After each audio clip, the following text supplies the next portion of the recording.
أعوذ بالله من الشيطان الرجيم بسم الله الرحمن الرحيم الحمد لله رب العالمين وصلى الله على سيدنا محمد وآله الطيبين الطاهرين اللهم اخرجنا من ظلمات الوهم وأكرمنا بنور الفهم اللهم افتح علينا أبواب رحمتك وانشر علينا من خزائن علومك يا أرحم الراحمين اللهم علمنا ما ينفعنا وانفعنا بما علمتنا وزدنا علما. My brothers and my sisters, Assalamu alaikum wa rahmatullahi wa barakatuh. هل من ناصر ينصرنا? Imam Hussain alayhi salam called out, is there anyone out there to aid the family of the Prophet Muhammad sallallahu alayhi wa alihi after all of the companions had been martyred and killed? There was no one left except the family of the Prophet Muhammad. They had fought a valiant battle. The companions were now on the ground, bloodied. They were killed. Many of them were beheaded. Imam Hussain and the family of the Imam were all part of the first onslaught. They were also wounded, but now they stood. Now there was no one left in front of them to protect them. Imam Hussain alayhi salam stood there with his kin. Abu Abbas went and checked on Sayyidah Zainab alayhi salam, checked on her heart, made sure that she's okay. He then returned to the Imam and told him, the women are okay. He calmed everyone down. Now the young men of the Banu Hashim all stepped forward. They all brought forth their armors and their swords. And they all stood in front of Imam al-Hussain alayhi salam.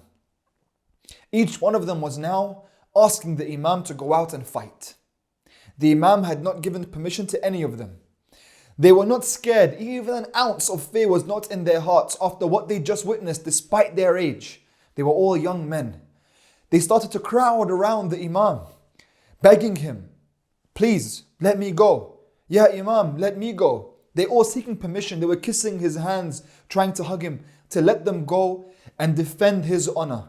Now it was only the family of the Prophet Muhammad that would defend the family of the Prophet Muhammad. Despite the enemy having surrounded the Imam, and despite him having lost so many of his close brothers and friends, he stood there with his shoulders back, standing up straight, looking at his kin, looking at these young warriors from the Banu Hashim, all hugging each other, embracing each other. They were crying to say goodbye to each other, but at the same time fighting over who's going to go out first. And he felt true pride. He stood there and saw all of them. They were all embracing, saying their goodbyes to each other, brothers, cousins. The Imam looked. He looked with Abu Fadl to his side. And then he said, young warriors of Banu Hashim, I will choose the first of you. My son Ali, step forward. Ali Akbar stepped forward. The Imam walked to his son. He had such great love for his eldest son. He took him into his arms and embraced him for the final time, embraced this young man who had raised since he was an infant, 28 years old, of the most beautiful of any young man you'd ever see. He told him, my son, go and say goodbye to your family. Go back to the tents. Ali Akbar went back to the tents. He began to say goodbye. All the women, they hugged him. Sayyidah Zainab alayhi salam hugged him close. She saw him as her own son. Sukaina, his little sister, she held him by his legs. Every time he tried to come out of the tent, they brought him back into the tent. They were all crying that they were about to be separated from their beloved Ali. Finally, he got out of the tent. He went back to his father.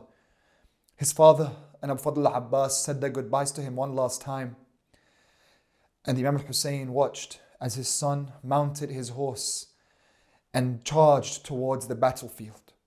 Imam Hussain made a prayer, Ya Allah, bear witness upon what these men will do to my son, for he was the most resembling of your Prophet. Whenever we missed Rasulullah, we would look at Ali's face.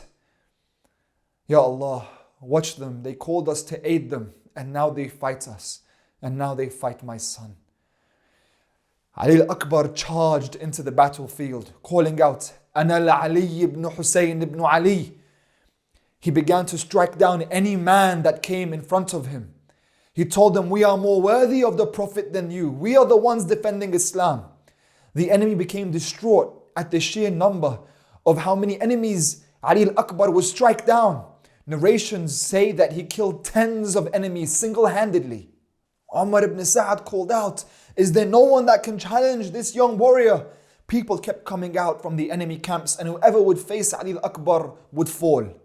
Ali kept fighting so valiantly, but he became so tired. He was breathing so heavy. His throat was so parched, so dry. He could barely breathe. He turned round and he came back to the tent. He came back to his father. He said, Father, is there any sip of water that I might be able to drink? The thirst is killing me. I can barely breathe through my throat. Is there anything I can drink?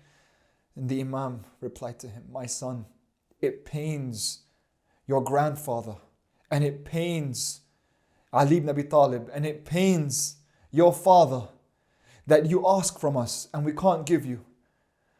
It pains that you need something from us and we can't take care of it for you. My son, take my ring. The Imam took his ring and he said, put it into your mouth. Let it cool your tongue. And go back out there and fight. And soon your grandfather Rasulullah will be with you. And he will give you a cup of water. And after this cup, Ya Ali, you will never go thirsty again. The Imam was going through so much pain as he watched his son suffering.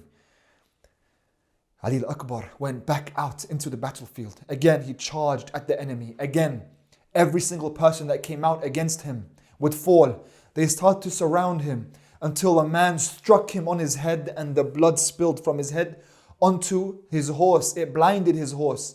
His horse began to panic and started to run around wildly. A man came forth and he threw his spear into the torso of Ali Akbar, and it went through one end and came out the other. Ali Akbar was now on the horse at the mercy of whatever his horse would take him, and the horse ran towards the enemy camp. The horse was blinded and now the enemy was surrounding him. Hundreds and thousands of enemies now striking down at Ali. Whenever he would go with the horse, they would strike down with their spears and their swords. Much of his body was mutilated, and as they were striking him, he called out at the top of his voice, Assalamu alayka ya abata, peace be upon you, father. At this point, Imam Hussain ran towards the battlefield. He mounted his horse and charged. He charged towards the enemy. The enemy began to disperse. Ali Akbar was on the ground. Imam Hussain sat right next to his son, bleeding profusely. He began to wipe all the blood from his son's face. He tried to take the spear out. Imagine how he felt and what he was thinking. He looked at his son, and his son was taking his final breaths, and he had a little smile on his face. And then he said, Father, I see Rasulullah. He's here and he's giving me a cup to drink. He told me I'll never go thirsty again. At this point, Ali Akbar breathed his last breath. Imam Hussain alayhi salam embraced his chest onto Ali's chest and placed his cheek onto Ali's cheek and told him, my son, Ya Ali, this dunya, this whole world has no worth and no value anymore after you. My son, you've departed now from this world, but your father remains to endure the grief and the sorrow. Then Imam Hussain called out to the Banu Hashim as his eyes filled with tears, Ya Banu Hashim, Ya Abbas, come. They all came. He told them, take your brother back to the tent.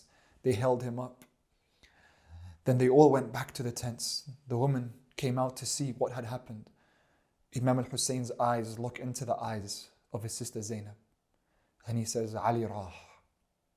Ali is gone, Ya Zainab. Zainab began to burst out in tears and ran to her nephew. Oh, apple of my eye, my beloved nephew, what have they done to you? Ali Akbar was not recognizable anymore. He had been hit with so many spears and so many swords. They all crowded around and cried over his body. And then Abu Fadl Abbas consoled Sayyidah Zainab. Imam al-Hussain alayhi salam told them to be patient. The Imam and Abbas helped Zainab up. They helped the woman up and took them back to the tents. Now all the sons of Abu Talib began to stand up. The grandsons, the sons of Aqil ibn Abi Talib, and the sons of Ja'far ibn Abi Talib.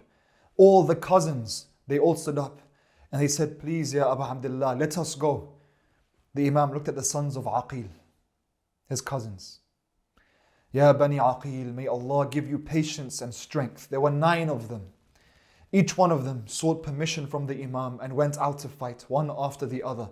Each one was martyred and each one called out, Assalamu alayka ya Abu Abdullah. For the rest of Imam Sajjad's life, he always showed so much mercy and kindness to the descendants of Aqil. And he always said, I will never forget the stand that the sons of Aqil made on that day with my father. The sons of Aqil were all martyred, and now the sons of Ja'far came forward, but they were so young. They were Aun and Muhammad. They were also the sons of Sayyidah Zainab. Sayyidah Zainab was the wife of Ja'far ibn Abi Talib. Aun and Muhammad, young boys. They dressed in their armor. They were given their final pieces of advice from their uncles, Imam Hussain and Abu Abbas, and they went out into the battlefield, and both of them were martyred. Now the sons of Aqil had been martyred. The sons of Ja'far had been martyred. A young boy came out. A young boy, one of the sons of the companions. He says, Ya Imam, let me go out and fight for you. And the Imam told him, my young son, go back to the tents. I don't want your mother to cry for you. And the young boy said, Imami, my mother is the one who told me to come and fight for you. They were all begging the Imam to go out and fight for him. There was barely anyone left. The Imam called out once again, Hal min nasirin yansuruna? Is there anyone out there to protect the family and the woman of Rasulullah? A young boy came forward, the son of Imam al-Hassan, Qasim. He said, I'm at your service, Ya Abu Abdullah. Uncle, please accept me to fight for you. Imam Hussain looked at him and said, my son, I've raised you since you were an infant. Your father entrusted me to you.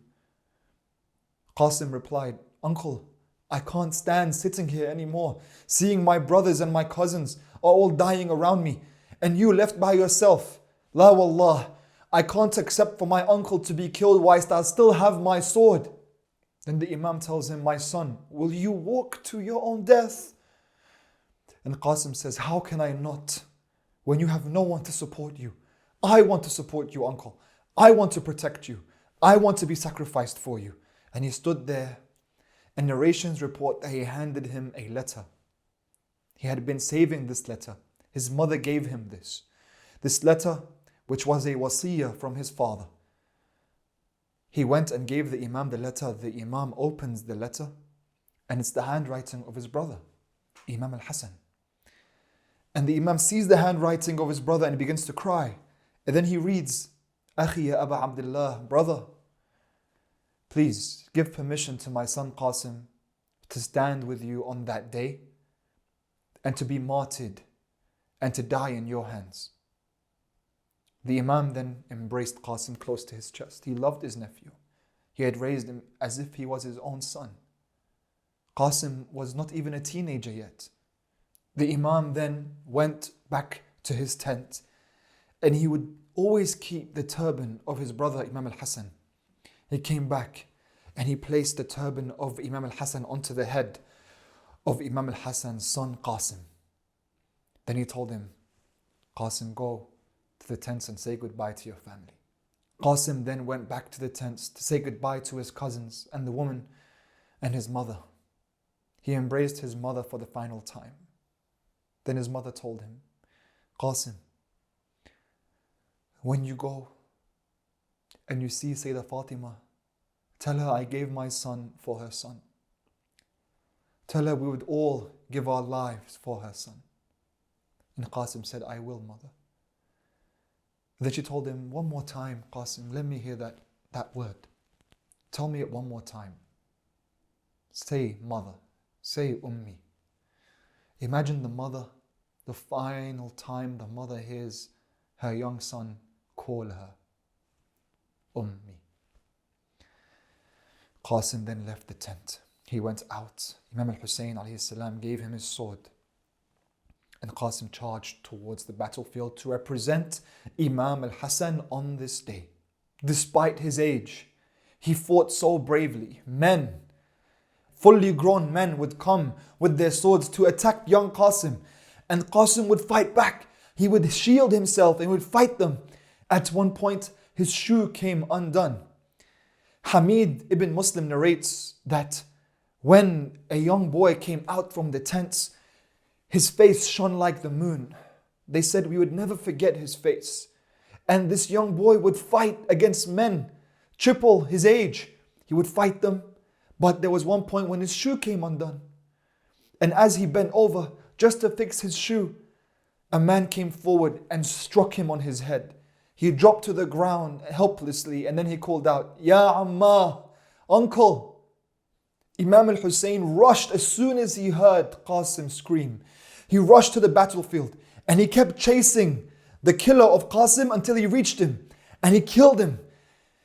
Everyone heard the screams of the one who was trying to run away from Imam al-Hussain. The Imam chased him like a lion would hunt his prey. And that scream sent fear into the hearts of all who saw this scene.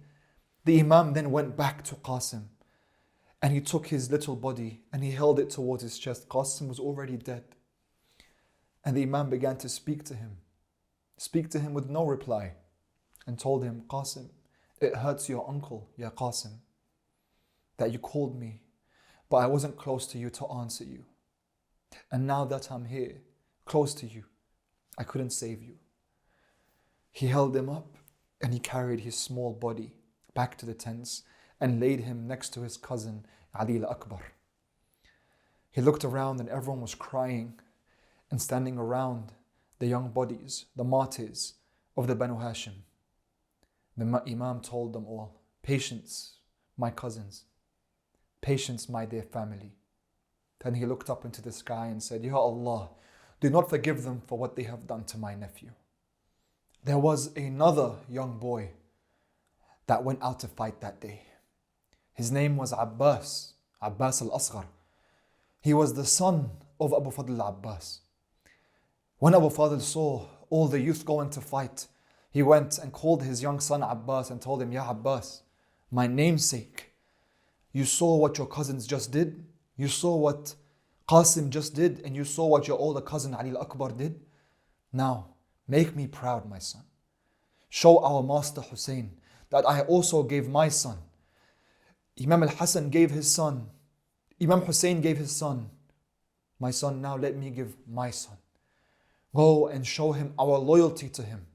Make me proud. Abbas al-Asghar, he took his weapon from his father and his father sent him out into the battlefield, and Abbas al-Asghar went, and just like his father, he showed the utmost loyalty and was martyred.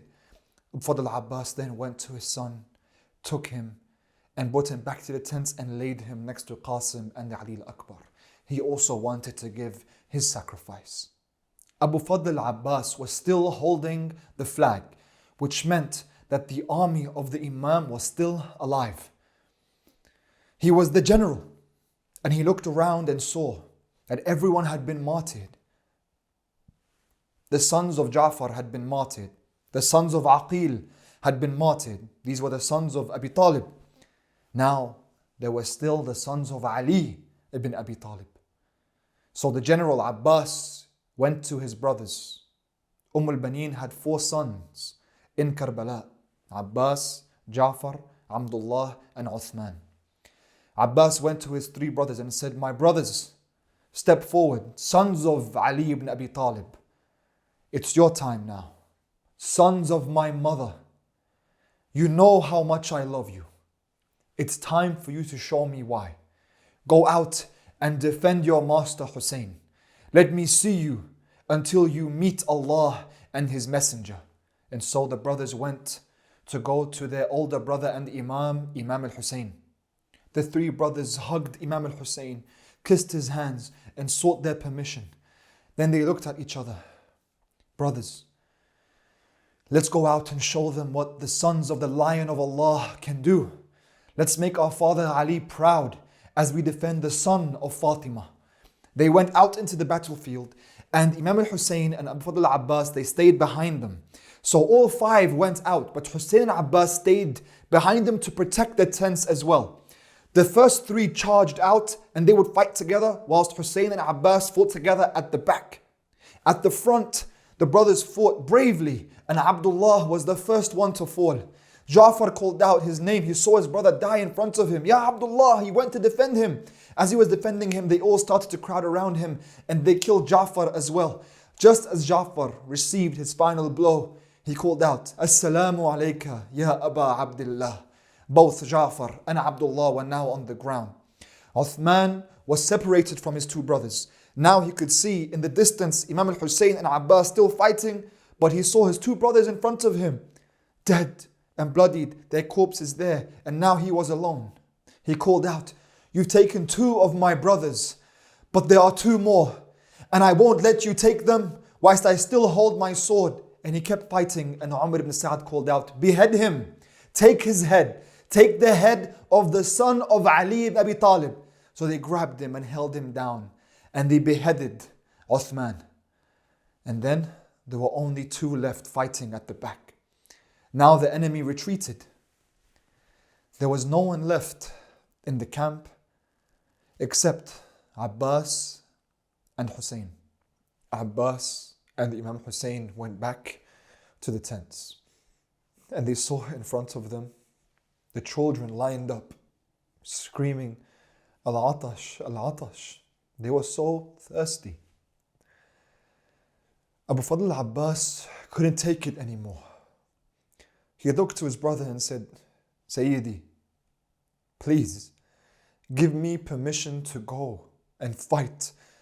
I cannot take it anymore. I can't take watching these hypocrites and everything they've done.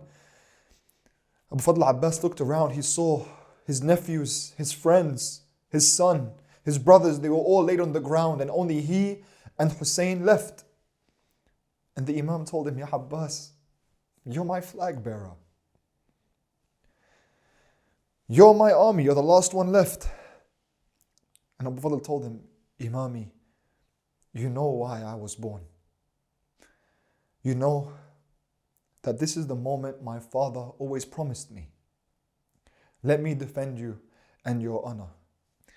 The children kept screaming, Al-Atash, Al-Atash. But the voice that hurt Abu Fadl the most was the young daughter of Imam al-Hussain, Sukaina. He had a very special place in his heart for Sukaina. So the Imam told him, Ya Abbas, I give you permission to go out into the battlefield and bring water back for the family. And this brought so much joy to his heart.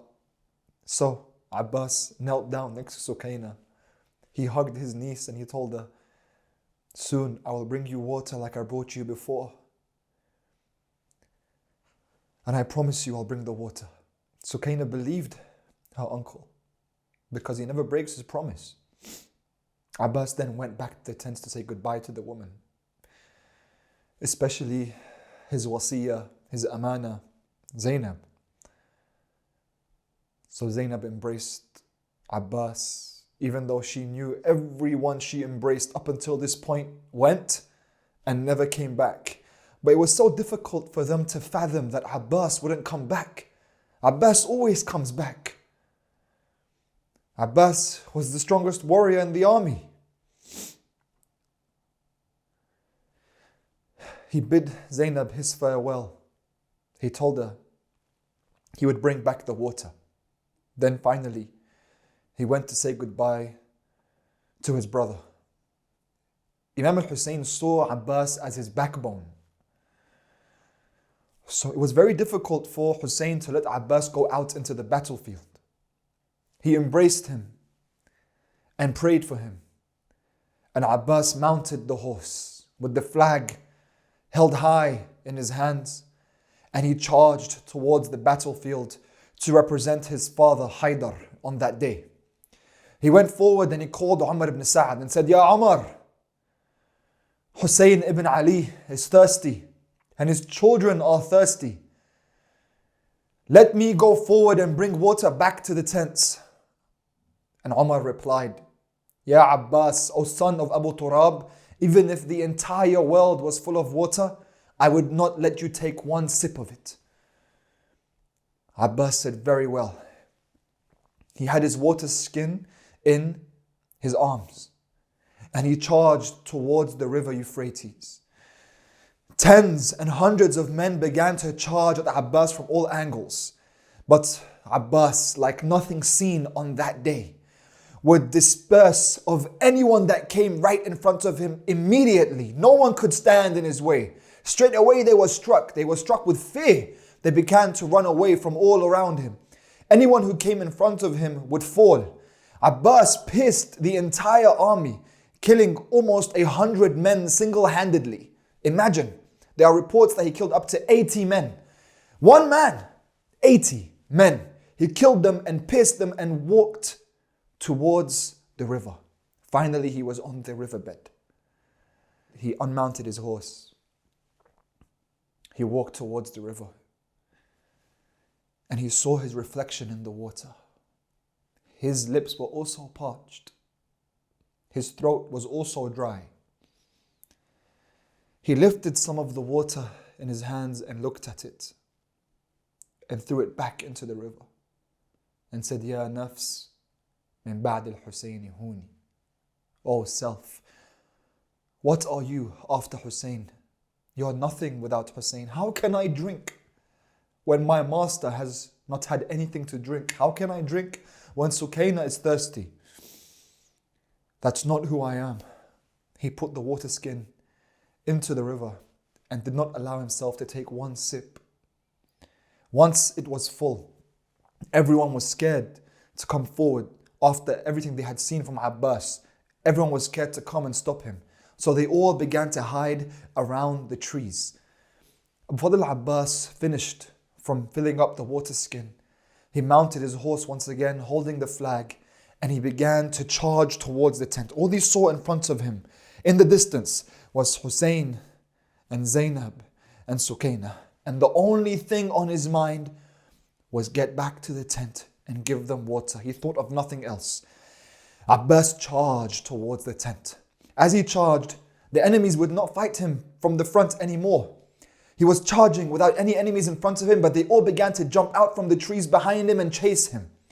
One of the enemies that was behind the tree, as soon as Abbas went past the tree, he jumped out, ran towards him and cut off Abbas's left arm. With one strike, his sword cut through his arm and the blood began to spill from Abbas's arm. Abbas saw his arm. It dropped to the ground. He still had his water skin held tight close to his body and he was still holding the flag. He ignored what just happened and he kept riding towards the tent with one arm. He kept looking towards the tents.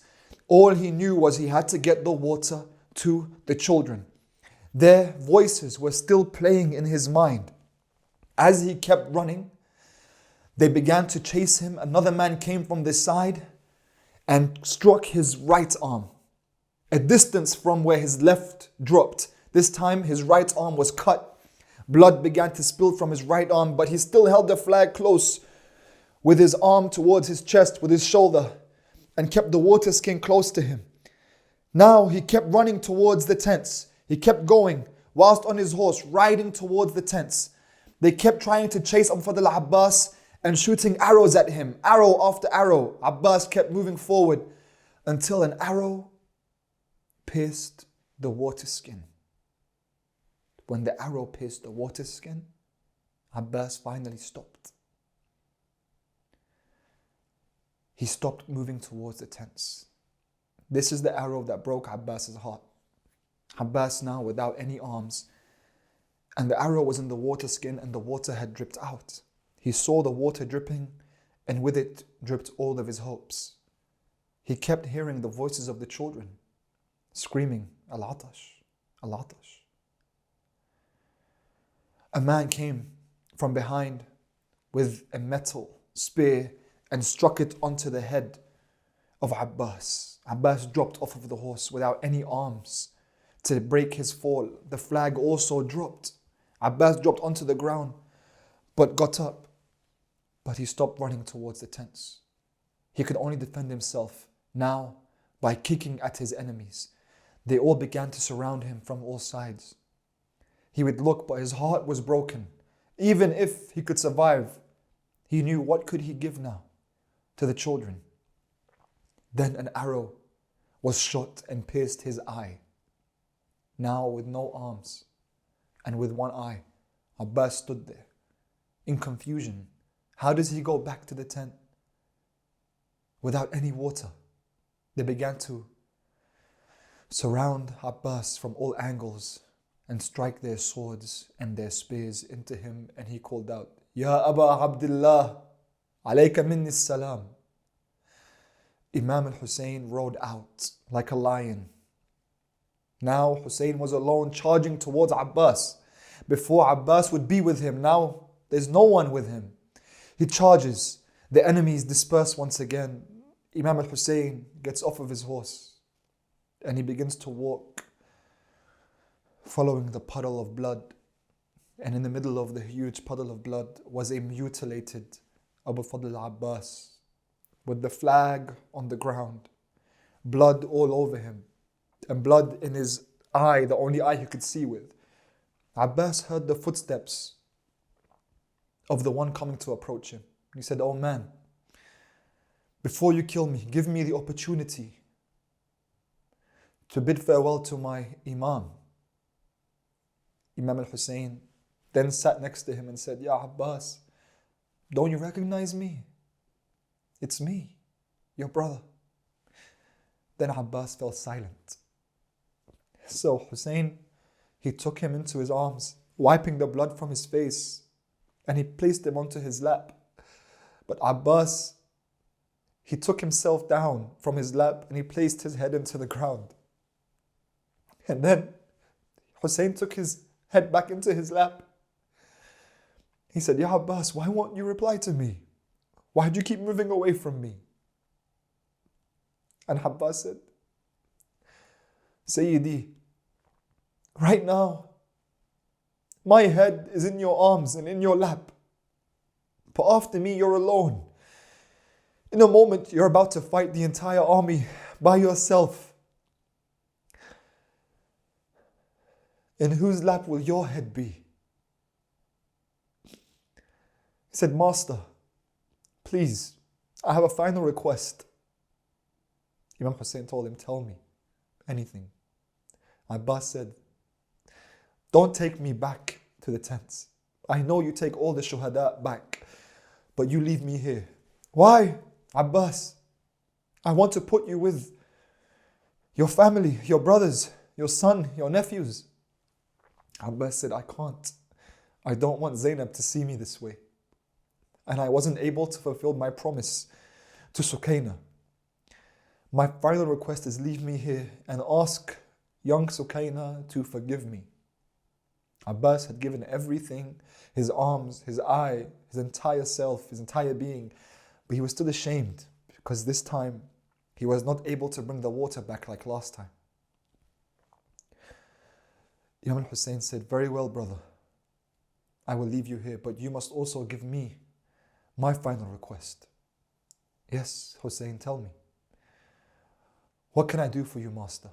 He said, "Call me brother. Call me Akhi.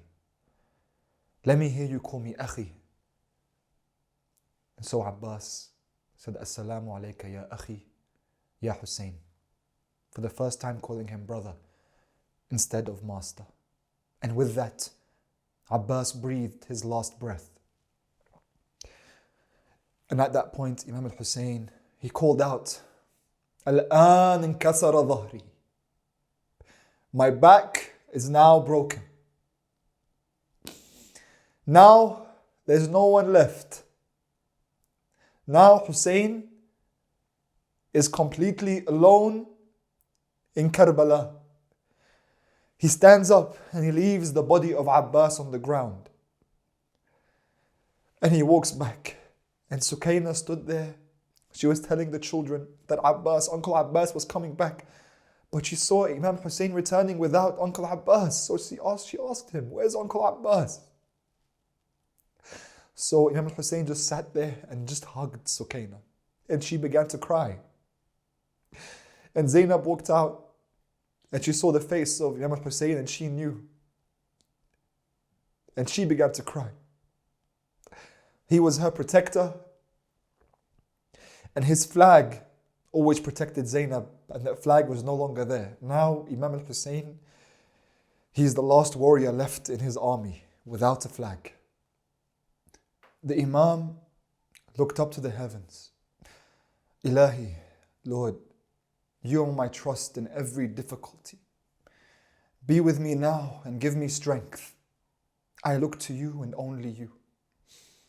He then turned and saw the ocean of warriors that wished to fight him. 30,000 men and Hussein alone. What heart is this? That he could still stand after everything he had just suffered. He then called out to them, woe to you! Why do you fight me? What crime have I committed? Then they say, we fight you for our hatred of your father, Ali ibn Abi Talib, for what he committed against our forefathers in Badr and Hunayn. This really hurt Imam al-Hussain, because now he was the last son of Ali ibn Abi Talib. All of his brothers were gone. At this, the Imam, he started to go walk around the tents. He began to call them out. Ya Bani Aqil, Ya Bani Ja'far. Oh, my cousins, Habib, where are you? Ya Abbas, where are you? He started to call out the names of his warriors. How can I call you and you not reply? O most honorable of men, if only you could hear me now. If only you could awake from your slumber, you would see that the family of Rasulullah is in danger and you would not ignore my calls. But I know you can't be here right now. And soon I will be with you again. Inna lillah wa inna ilayhi raji'un, called out the Imam. To God we belong and to Him we return. Then he went to Zainab and told her, Zainab, bring me a cloth that I can wear under my clothes. Once I go to fight them, they'll want to take my armor and everything that I'm wearing. The Imam knew what they had in store for him, so he had to protect his honor. They brought him a cloth. The Imam went into his tent. He wore his armor over the cloth and went back outside. He prepared himself for the final farewell. And he called out once again, Hal min nasirin yansuruna? Is there anyone out there to come to the aid of the family of Rasulullah? At this, Imam al-Sajjad heard from his tent. He got up, barely able to walk, leaning onto his sword as if it was a stick, coming out of the tent. Sayyidah Zainab was bringing him back. Come back, my son. She was trying to nurse him. But he kept going outside and he says, Labbayka ya Aba Abdullah, I'm here. I'm at your service. Imam al-Hussain looked back and saw his son, Ali. And he said to Zainab, sister, hold Ali and take him back to the tent. He's the one who's going to carry on the message.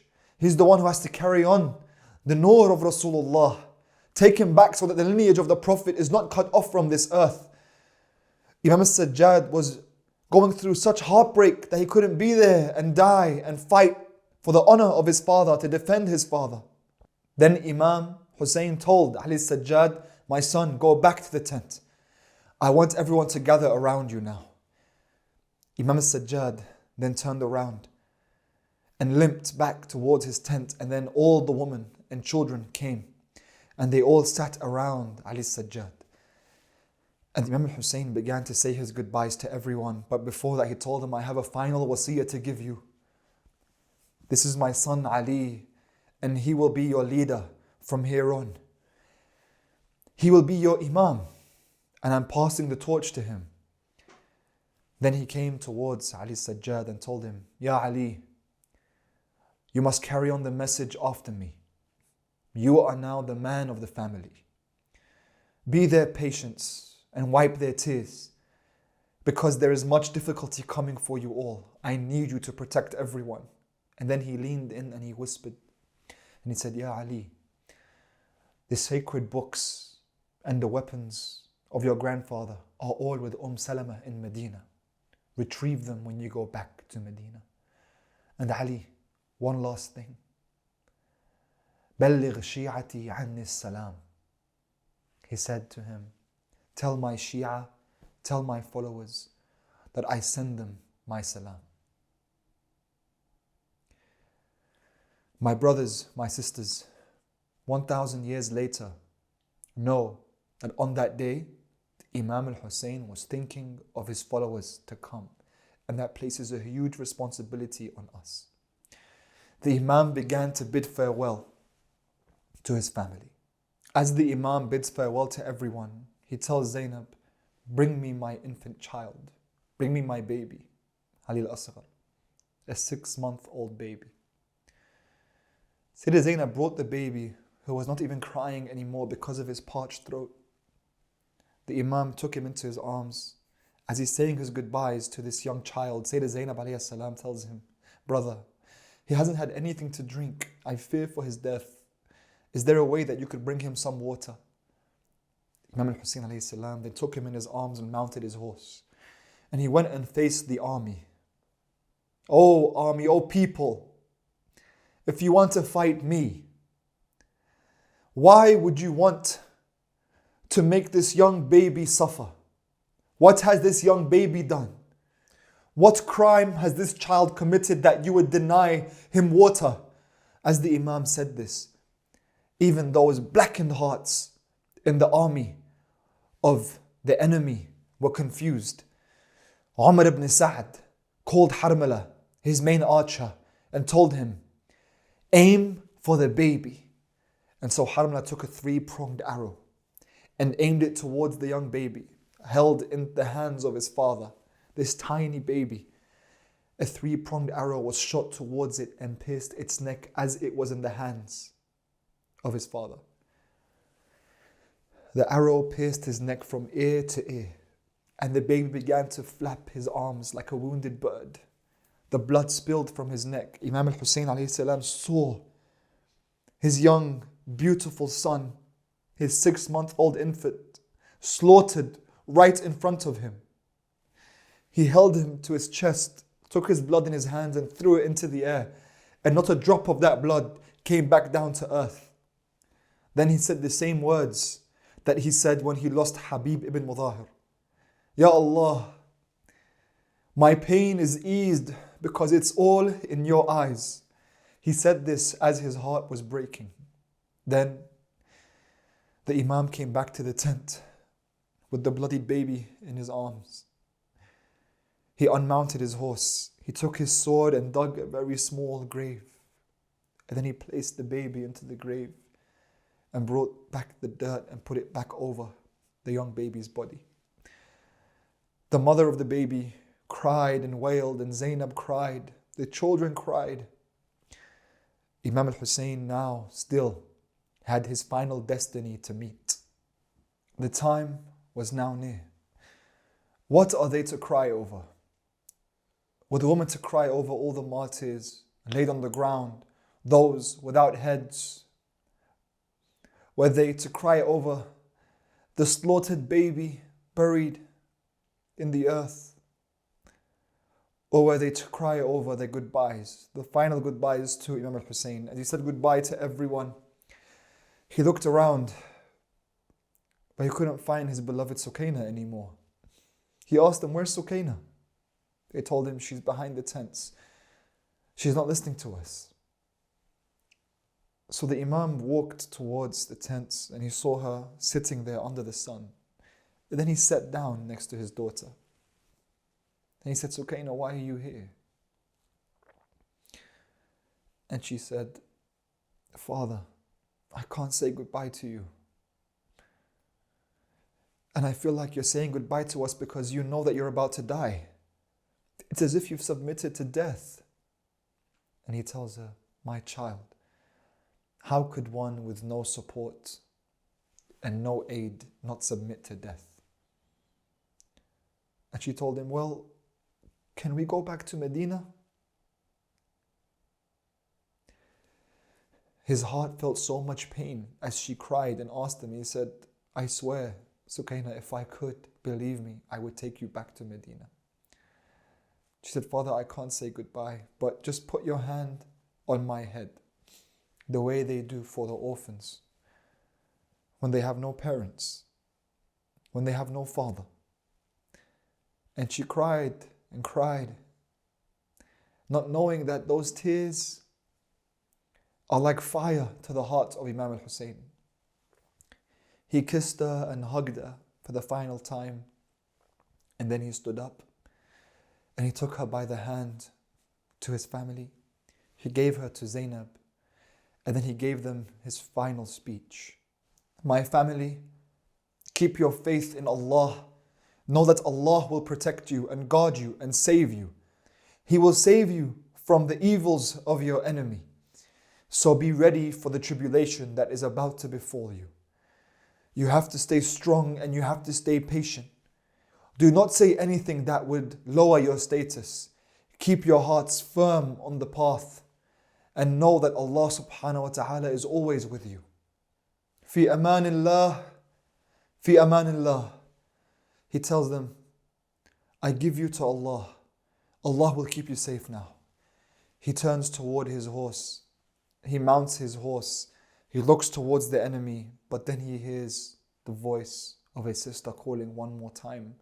Mahlan, Mahlan, Yabna Zahra. He turns around and sees Zainab running after him. He unmounts his horse for the final time. She runs to him and he embraces her. Then she looks at him and says, Brother, one more thing before you go. Show me your neck and your chest.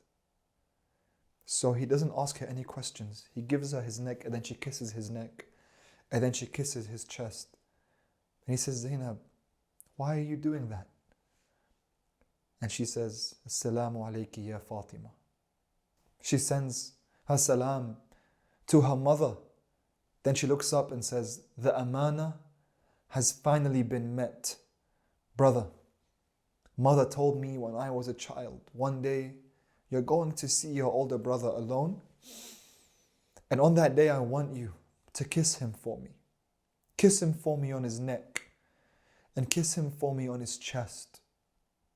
I kissed your neck, ya Aba Abdullah, because that's going to be where the sword will slit your throat.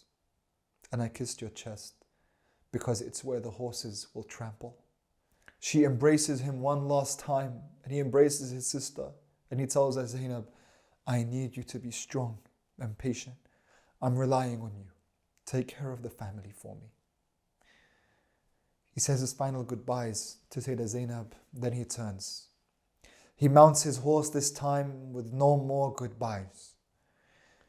And he charged towards the enemy, calling out, Ana al-Hussain ibn Ali. I am Hussein, the son of Ali, and I will protect the family of my father, and I will continue the path of my grandfather. He took his sword out and charged forth. The enemies came forward. Anyone who stood in his way fell immediately. The Imam on this day showed what no warrior showed. The enemy reports tell us that they said they had never seen someone with such courage, fighting with such velocity, even after witnessing all of his companions die in front of him and carrying every single body back to the tents and witnessing his most beloved die in his arms. He was fighting, letting all of his anger out like a lion. He charged from one enemy to the next. They dispersed from in front of him. Anyone who stood in front of him was struck down. His anger was finally let loose. He was on a rampage, taking all of them out. He kept fighting and fighting. And they would run and he would say, where do you run? His strength was God-given. He kept saying, La hawla wa la quwwata illa billah. As he was defeating the enemies, he would say, there is no strength but Allah, showing that this right now was God-given strength. Just like his father had God-given strength on the day of Khaybar and lifted the gate, Imam Hussain was now blessed with God-given strength, able to take out several men at the same time. He kept fighting and fighting until the enemy was able to split him up away from his camp. They were trying to get in between him and the camp. And the Imam had a priority to always be in front of the camp to protect them so that no one would attack the tents. The Imam turned and tried to go forwards once again to protect the tents, and he called out, "O Shi'at Ali Abi Sufyan, if you won't care for your afterlife, will you not care for your dunya and at least be free? Be free in dunya, don't be a slave to it." And Shimr called out, "What do you mean?" And he said, "Fear Allah. Why would you attack the women and the tents? Fight me." So Shimr told him, "This one I will grant you. Leave the woman." He told the soldiers, "Leave the woman, focus on him, attack him all at the same time." The enemies charged at him. He would fight back, but now that he felt that his women were safe, he began to pierce through the army and take the same route that Abbas took towards the river to go and bring back some water. He was able finally to reach the riverbed. Once he was going to get the water, he looked at his horse and he said, "Dul Janah, I know you're thirsty, so am I. Be patient with me. I will now give you some water." As he was trying to unmount his horse, they called him, "Ya Hussain, you want to get water, but your tents are under attack?"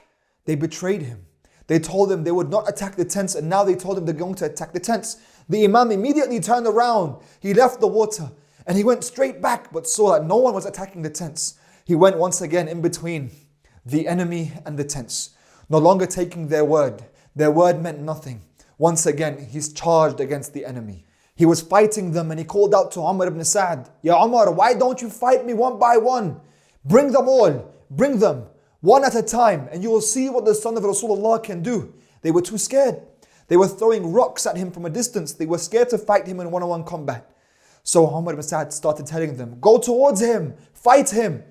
Anyone that came close, the Imam would kill immediately. So they kept throwing rocks from a distance, and then Shimr went to Umar ibn Sa'd and told him, "Ya Umar, if the men keep coming towards him in this way, he's going to kill so many of us. Order them, tell them, force them to attack him at once. Tell them to stop being scared, otherwise we'll kill them."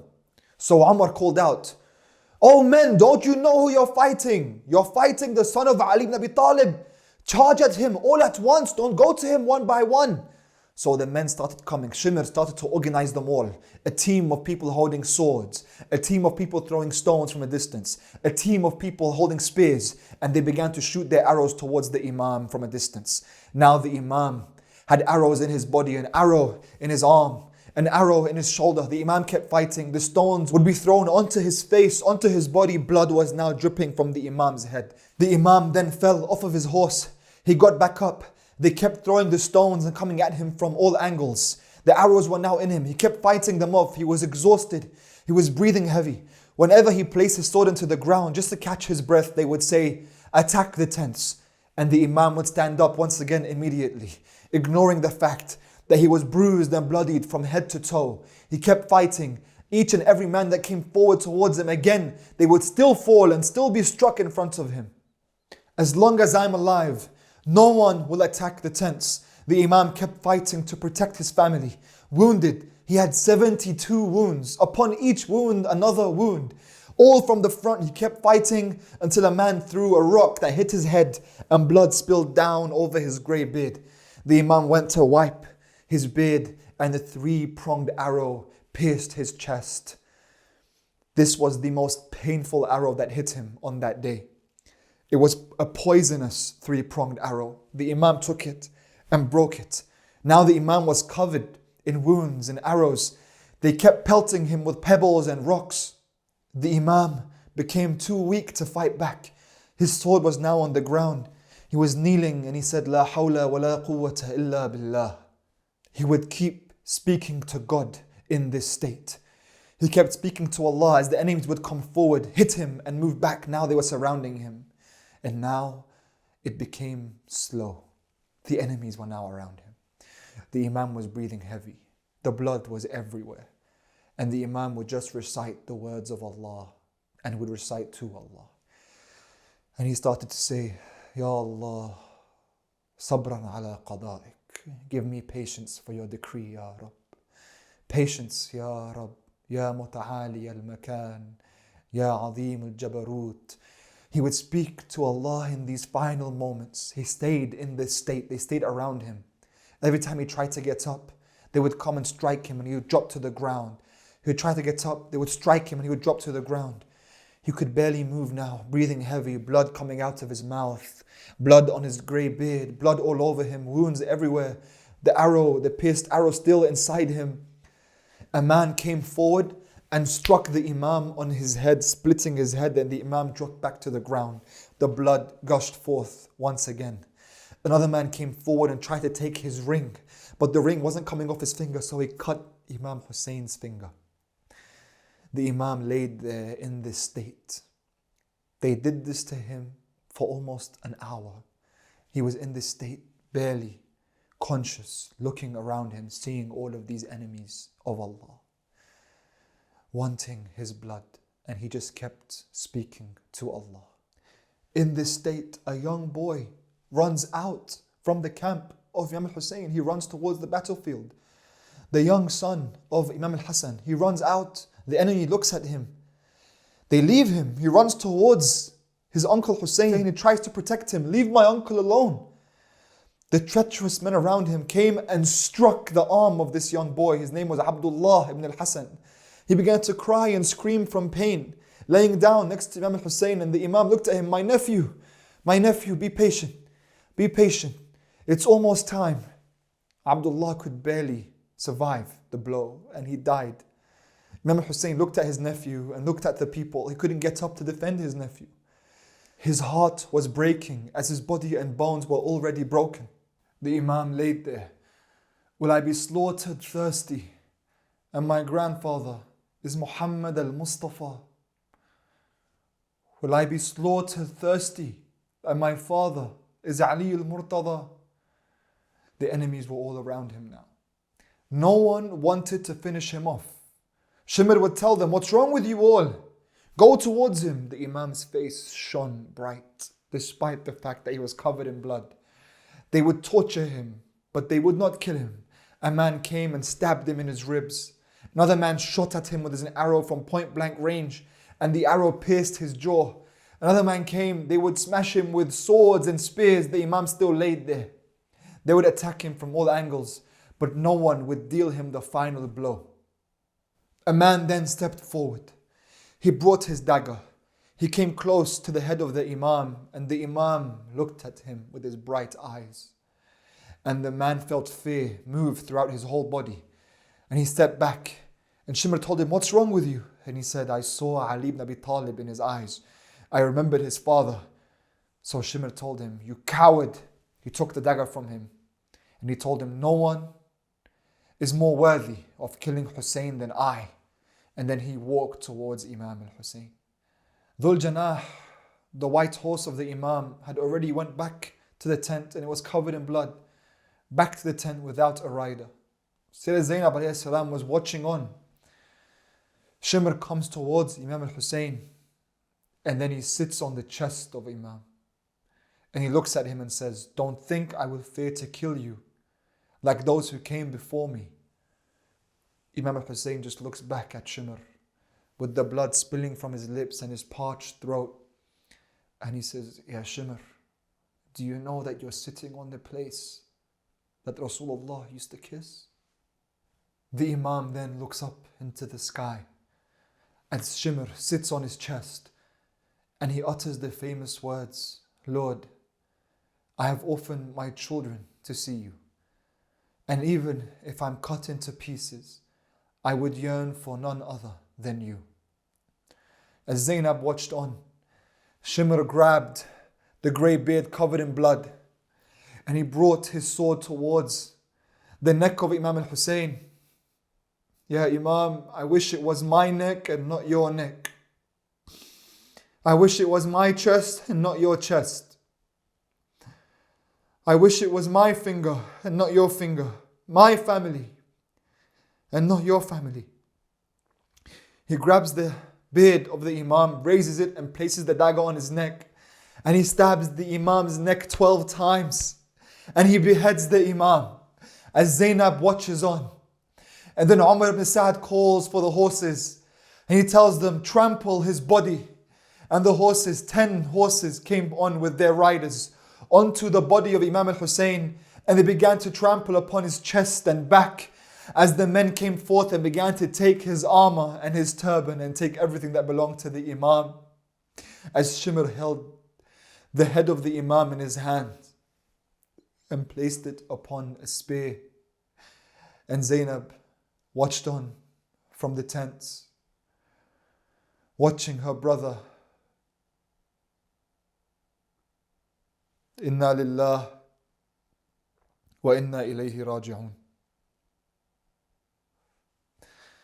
As Zainab watched on from the tents, but now she saw the enemies charging towards her and the woman in the tents. Inna lillah wa inna ilayhi raji'un.